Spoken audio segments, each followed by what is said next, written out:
Why are women being told, you're fine, everything's normal, and just essentially pushed aside? Our healthcare system is set up to treat the things that go wrong on a major scale. And, with menopause, it's like, oh, you're fine, get over it. Everybody experiences it, just write it out, right? We're not dying, so it's okay, even though it's significantly impacting our lives and, all of that. So I think that's one major part of it, but there's more. Welcome to Modern Menopause by Parlor Games. I'm one of your co-hosts, Morven. I work here at Parlor Games, and I'm with my other co-host, Dr. Robyn. She is our consulting physician and all-round expert on everything from hormones, saliva testing, and so much more. Now, the big question today is, why are women's hormones so misunderstood?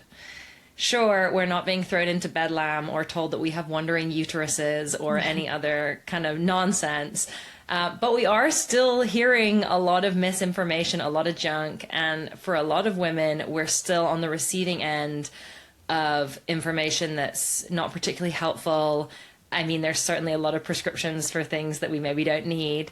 So I was thinking today we could dive into that a wee bit, Dr. Robyn, and hopefully you could explain to our listeners, why is it that, we have so many women who are going into perimenopause, menopause, things don't feel right. They're recognizing that something is I wouldn't say gone wrong on a major scale, but they're recognizing that they don't feel good. They don't feel 100%. They feel like, hey, I can't go to the gym without feeling absolutely knackered. I'm bloated. I can't eat the same way I used to. I'm gaining weight even though nothing's changed. My sleep's completely shot. I think brain fog's a big one, right? It feels really alienating for women. All this stuff's going wrong. They go in. I know we've touched on this before with saliva testing and stuff, that things don't feel normal. They don't feel right. And they sort of get dismissed, right? We talk about this. We joke about it. Women are being sort of gaslit here. But that really is the case. And so I think one of the bigger questions that we haven't addressed is, why is this happening? Why are women being told, you're fine, everything's normal, and just essentially pushed aside when they know themselves, hey, something isn't right here. Something's going on. Yeah, I think it's a great question. And there's multiple reasons, right? It's not just one thing, but from a more broad or global perspective, we can look at least in the U.S., how our medical system is set up. Is it's not really a healthcare system per se; it's a sick care system. So Sure. you said, I love what you said with like things haven't gone wrong on a major scale. Our healthcare system is set up to treat the things that go wrong on a major scale. And, with menopause, it's like, oh, you're fine, get over it. Everybody experiences it, just write it out, right? We're not dying, so it's okay, even though it's significantly impacting our lives and, all of that. So I think that's one major part of it, but there's more. Providers don't get a lot of education, if any education, in medical school on menopause and hormones. So they might feel in their own practice that they don't know enough to address it, or it might not even be on their radar because, they haven't done much. Continuing education is, there's not a lot of it coming across their plates, so they're not up to in the know, so to speak, of right now. And then when we do look back at what we had for for hormone therapies, when a lot of women were using them. And we're starting to see this now, but back in the past, before the Women's Health Initiative, it was very common just to give a woman her estrogen, her Premarin at the time. It was like, take this, you got a uterus, take this progestin. And then the Women's Health Initiative happened, and we got the studies erroneously reporting the increased risk of breast cancer and cardiovascular disease. So it was stopped, abruptly, and that's what a lot of providers know. And so hormone therapies also have this kind of negative connotation with them still for some people.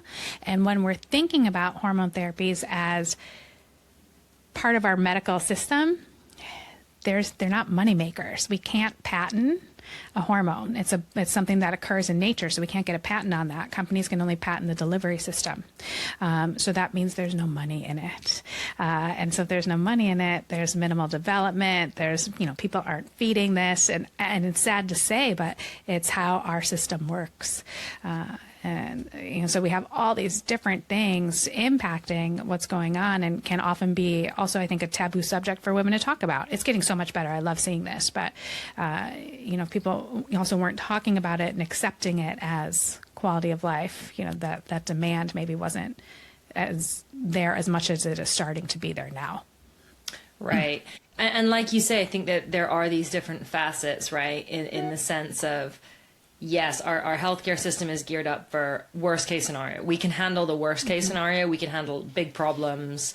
That's what we're geared toward. Anything outside of that, if it's not a quick fix, it does seem to be this push of like, and we even see this on our ads and stuff, right? People are like, well, menopause is a natural part of life. And so I'm wondering if you can speak to that a little bit, because there has, I think, there's these two, and they're kind of opposite ends of the spectrum, right? But there are these two viewpoints. The one viewpoint, I think, comes from the medical community, which is menopause is a natural part of life. This is what this is what happens. Deal with it.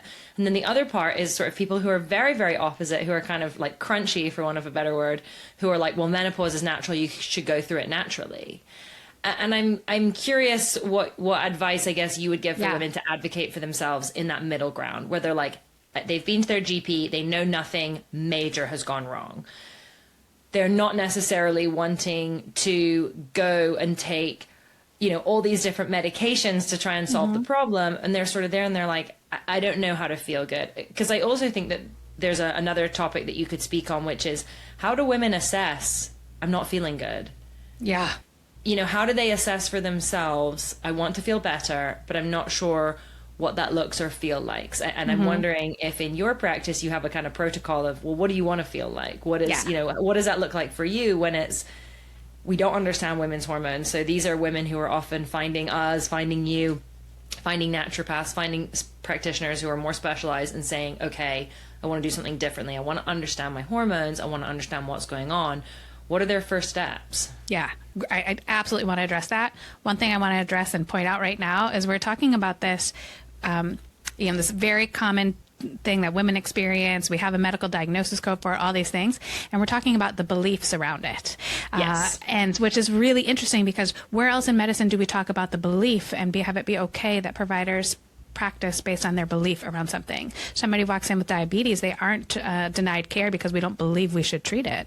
Like, right. I get menopause isn't a disease state, but it's still, our treatments of it are super clouded by people's beliefs, their own experiences, and their own, thoughts around the topic, which is another reason, a huge reason it's not addressed for women. So I'm a big believer that we need to take the belief out of it and treat based on what we know, or address it based on what we know. But anyway, before, as you brought up, we do have these kind of camps of people that talk about menopause as being this natural part of life, and let's just flow through it. And I get that, menopause is a natural part of life, but with our medical advances and our technological advances, we've increased a woman's lifespan. We've doubled it. So she can now live half of her life in the menopausal not the transition, but the menopausal years, right? So why live in that feeling crummy with a crappy quality of life? Just because we can doesn't mean we should. And so previously, a lot of women never even hit menopause because our lifespan wasn't long enough. So if we're doing all these great things to help women, let's help women live their best lives during that time frame. And so if somebody isn't feeling heard by their provider, they're wanting that's their philosophy. They want to do that too. They want to explore hormones or even just have the conversation, and their provider's unwilling. It's a time to interview another provider. It doesn't mean that provider's off somebody's team, but we have to remember that us providers work for patients. Like, the patients are actually the boss. It doesn't always feel that way, but I think it's great to have multiple members on a healthcare team. So if we have somebody on a team that's specializing in hormones, let's say, and somebody else who's their general practitioner, but maybe they still have their gynecologist, maybe that's a different role, and they still have their gastroenterologist, great. Everybody can play along. So I don't think anybody as providers gets hurt feelings from, adding more people to a team or anything, or at least I hope not. So, I can't know everything. So, please, let's all all work together. Okay. And I love that advice, right, for women, because I think you're right. It definitely doesn't always feel for women like they're in charge, especially if they're being told by someone, no, everything's fine, which kind of comes back to that first point we talked about, which is women are feeling gaslit. They're going in, they feel terrible, they feel crummy, and they're told that everything's fine for who knows what reason, but that's what they're hearing. Obviously, you've kind of touched on, there isn't a ton of research into hormones. There isn't a ton of money to be made in it. There's not a ton of funding put into it. There's a lot of beliefs that cloud people's ideas about hormones, and those beliefs obviously can vary pretty drastically. For women listening, and I'm sure there's women listening to this thinking, I don't feel great, but everywhere I turn, I get told, no, you're fine. This is menopause. It's normal. Everything's all right. Which is, I'm sure, for those women, incredibly frustrating. If you're a woman and you're listening to this and this sounds like you, send it to other women. Send this podcast to other women. I'm sure that there's plenty of other women in your life experiencing this same feeling. And so this is maybe an important, next part to hear is, what do these women do? I mean, what options are there for these women when they're saying, and also how are these women identifying this is what's wrong? Because I think that is probably one of the most challenging parts of perimenopause, right? Is identifying the gap between what I felt like before and how I feel now. And then, do I want to go back to how I felt before? Do I want to feel better? Do I want to be, X% better? What does that look like? So let's say a woman comes to you and she says, Dr. Robyn, I feel terrible. And I can't get any help. I've had my blood test. Everyone said it was normal. What are you doing? Yeah. Well, one thing I would encourage these women to recognize is that, we get to feel as awesome as we want to. We don't have to settle to feeling crummy just because it's normal through menopause. And we never want to rationalize anything away as age. I hear that a lot. Like, oh, I don't have the energy I want, but it's just my age. Well, why? Your next door neighbor who has the same age as you has more energy. Why can't that be you? And so symptoms are our body's way of saying something's off. So of course, we get wear and tear and there's going to be aches and pains. The body, only has so long of a shelf life, so to speak. But we get to support everything and continue to feel better and as we want to. So for these women, if somebody's coming to me and we're talking about this, initially we'll start talking about, how it's impacting their life. I might score their energy. What's your energy? 1 out of 10. We're going to listen and see, where do we optimize lifestyle to support this, whether that's dietary things or sleep or hydration. But then we're going to look at their hormones and their main blood work and put that whole picture together. When I'm looking at hormones, I'm thinking about looking at it in saliva here. So we're seeing the body's usable or tissue levels of hormones versus a snapshot in time of those total hormones and blood work. And so we're getting a better picture that correlates to this woman. And quite often, yes, sex hormones play a big role here. We think of estradiol, we think of progesterone, we think of maybe even estriol and testosterone. But cortisol gets overlooked a lot. It's not something that's addressed or treated in conventional medicine when outside of true disease states like Addison's or Cushing's. So when we're thinking about cortisol here, we're thinking about assessing the body's, it's called the HPA axis. So we're looking to see if there's been a shift in a woman's baseline cortisol levels that might be impacting how she's feeling. And it's kind of a hidden reason for that. So I'm listening for that, and then of course looking at those levels in saliva, but then doing basic blood work. I think things do get overlooked, especially now with more and more talk about hormones. Women are quick to say, oh, it must be my hormones, when maybe she's just iron deficient. I don't want to say just, but and so we overlook that, and we won't know without evaluating it. So I think a comprehensive picture where we're listening to how she's feeling, having that full intake, looking at saliva hormone levels, including cortisol, and doing full blood workup. That's looking at what I would call key nutrients, things like markers of iron, B vitamins, vitamin D if she can get it, thyroid, and our basic metabolic panel is cholesterol, so we can see what the body's actually doing. Well, actually, you raise an excellent point, right? Which I think is, women's hormones are complicated, right? From periods to pregnancy to menopause, women have a lot. I don't want to say more going on in our bodies than men, but I'm going to. But I am going to. We have a lot more going on, right? We do have monthly cycles. We can, if we choose to, grow an entire other human being in our body. We do go. These are things that men don't necessarily experience. So women have got, I would say, correct correct me if I'm wrong, but we do have more going on hormonally.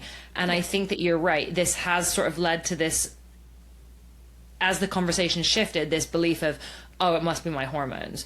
But like you say, obviously there's can be other stuff going on, whether that's nutritionally, whether it's cortisol levels, that kind of thing. Talk to us a little bit about the opposite side of this coin, when people are, hey, it's my hormones, it's got to be my hormones, and then they're coming in and you're not seeing that picture. Yeah, that can be hard news to deliver to someone who's really set on it, and I think I understand why women get there. They've gone in not feeling good and been told, no, you're fine. And so it's like, oh, it must be this thing we haven't evaluated for. But if there's always something. And so if we're evaluating and it's not the hormones, we likely found something else, whether that's iron deficiency and maybe inadequate caloric consumption, not eating enough throughout the day, or maybe not sleeping enough, things like that, and trying to put the blame, so to speak, or the emphasis on hormones when it's something else. So when we're doing that full picture and looking at everything, it's very easy to tell, like, oh no, actually things look pretty good. I wouldn't expect these symptoms to be coming from this, or these concerns to be coming from this. It must be coming from, over here. Look at this, this, and this. That's a little bit harder to do outside of like functional medicine circles, when we're thinking about a patient gets, I think on average 7 minutes with the doctor, and they get to speak for 30 seconds of that or something. So there's not a lot of time to hear what's going on and start to make those connections. And then when we're looking at lab results in a conventional kind of model, not always, but quite often there can be things on there that are overlooked because they appeared normal by that lab's reference range, when in fact maybe it codes for iron deficiency, or maybe that B12 level is below what we would think about, and within where a subset of people can be symptomatic. Things that we know but that the reference range doesn't necessarily show. So if the doctor's super busy or doesn't know that information, and they're just kind of going through in their 7 minutes, how are we going to flush that out? And so it can be overlooked. Well, and then, we have some questions from listeners who've sent some questions in, which I'm going to get to in 1 second. But sort of one last question. This is obviously a much harder one for you to answer. So I'm just kind of going to throw it at the wall and see how you do with it. But, obviously one of the challenges here is that women experience a lot of overlapping symptoms, right? Yeah. And we've talked about this before with like thyroid issues and cortisol issues overlap. Hormone issues, and it sounds like nutritional issues often overlap there. I'm sure cortisol and nutrition. I guess, is there a reason for that? Is there a reason why so many of these things tend to overlap, to where you're seeing just these clusters of symptoms that, like, it could be your thyroid, or it could be your cortisol, or it could be your hormones, or it could be your diet, or it could be something else altogether. Or it could be all of it. Right. More often than not. Is there a reason for that? Or is that just sort of one of those unique features of, when stuff starts to go wrong, these are the things that we're seeing? Well, I think it's a good example of how symptoms don't code for what's going on. And so whatever we're experiencing is more of our body's way of, hey, something's off. And it's our job to try to figure out what that something is. I think energy or fatigue is a huge one. Everything you just mentioned can lead to lower energy levels. And it's like, for this woman over here, maybe eating more protein in the morning, or it's going to be a game changer for her, whereas somebody else is just going to feel so good with those B12 injections. And so we also don't respond the same way because we're all individuals with individual makeups. So it's, I think the reason behind it is just the individuality, and what works best for one doesn't necessarily work best for the other. And we don't have, I talk a lot about this isn't optimal or that isn't optimal, but it's really about reading everything, our symptoms combined with our lifestyles, combined with our lab results. How do we alter those things how do we decode them to see what's going on, contributing to what we're experiencing, and then how do we then address those? And it's... I like that. That's good. That's good, though. That, right, is like you're saying, is we're not necessarily knowing why we're having the symptom, but it is important to address the symptoms, right? Yeah, just because we don't know why doesn't mean we have to ignore it. There's an answer out there. Right. Just got to kind of keep digging. Yeah. So we're going to move over to some listener questions. For everyone listening, if any of this stuff sounds like you and it sounds like, hey, I've been experiencing this, like I said, this is a great one to share. This is a great podcast episode to share because there are so many women who experience this in perimenopause, even earlier than perimenopause. Yeah. So if you have daughters or nieces or, younger friends, this is a great thing to share with them because it's definitely a common thing that we hear from women is they start to feel kind of worse and worse as they get older, and they attribute it to aging, or they just kind of push it aside until they reach a breaking point. And so you could sort of be their lifeline and send them this podcast episode and help them on their journey through perimenopause and menopause. And then, if you have questions of your own, be sure to submit them. You can leave a comment underneath our episode. You can send in through our form and maybe have a chance to be featured on the podcast. We have one here, which is great. And so I'm going to shoot it over to you, Dr. Robyn. Okay. How do I know if I'm being told it's just anxiety or it's just aging because I'm being dismissed versus when there really is a mental health issue I should take seriously? Oh, this is a great question. I think there's a couple things to unravel or uncover here. But for many women, once they're going into perimenopause and we're starting that menopausal transition, we're midway through that, they will have an increase in symptoms or a new onset of symptoms that we never experienced before.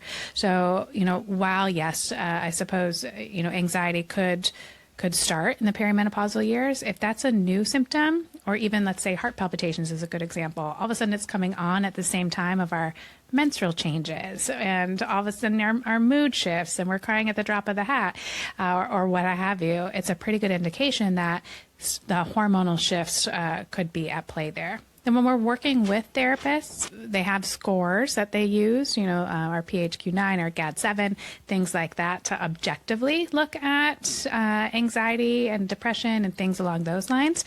And so they can help differentiate what's going on as well. I think also really listening to our own intuition can be helpful here. If you're trying to go in and say, hey, this is this new symptom, I've never had it, here's how it's presenting, this is what I'm feeling, and it feels like that visit, the person was dismissed in it. They didn't feel as if their doctor really heard them, then they probably didn't.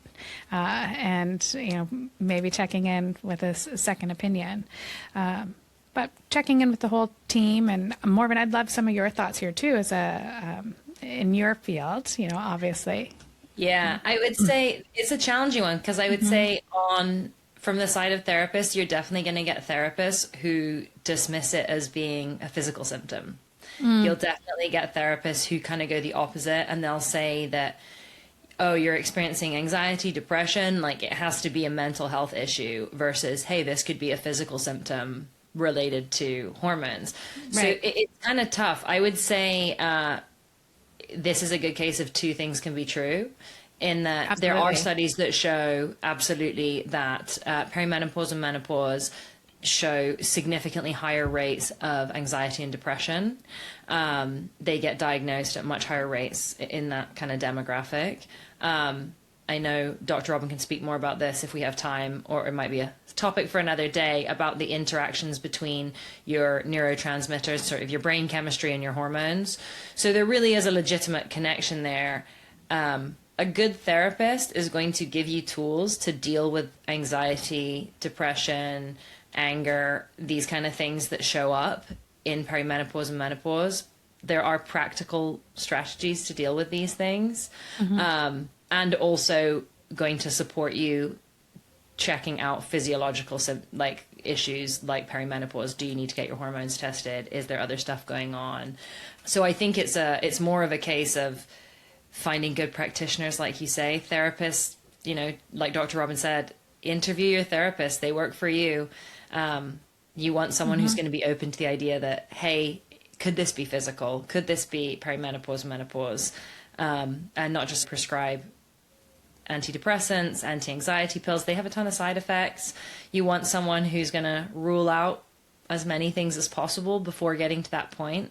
I would say. So I definitely have clients who are in perimenopause, menopause, who've come, and I've told them, go get a saliva test, go rule that stuff out, check it out first, because I can absolutely give you tools to support that stuff, but it's not a standalone thing. This other stuff can be going on, which can be impacting you really seriously. So kind of a lot of the same stuff that you said, it's interviewing your practitioners, making sure that they're a good fit, making sure that they're hearing everything that you're saying and they're open to what you're saying.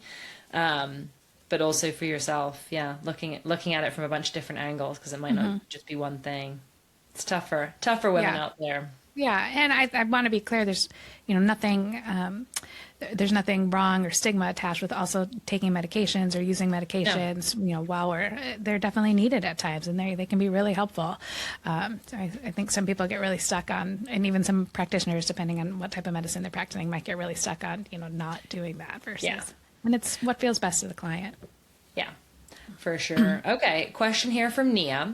Why are so many doctors opposed to healthy menopausal women who are 50 plus years old taking hormone replacement therapy indefinitely? Yeah, I think this comes from the idea that hormone therapies increase risk of breast cancer, cardiovascular events, especially in women over 60, 65. But this is older information, and so we haven't really gotten across the board yet. We'll start to see this change, but we haven't really gotten across the board that, hey, it's actually okay for women to continue hormone therapies with no age cutoff. And so that's kind of a newer concept that doctors are still learning. So it's going to take some time. But that's why.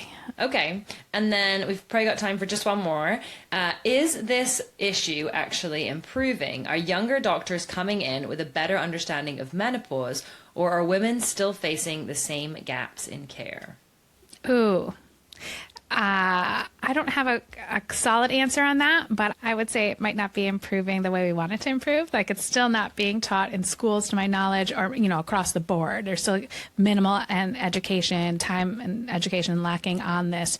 And so those gaps will still be there. And it's interesting because sometimes when we're working with younger providers, it can go either way, right? They can be privy to the newest, most up-to-date knowledge, or it could be more of they have no self-experience with it, and so it can go right back to, you'll get through it, it's just menopause, because they themselves don't know what just menopause feels like. And it can feel like, pretty crummy. So it'll be interesting to see over time, but I don't think we're seeing those gaps actually closed yet.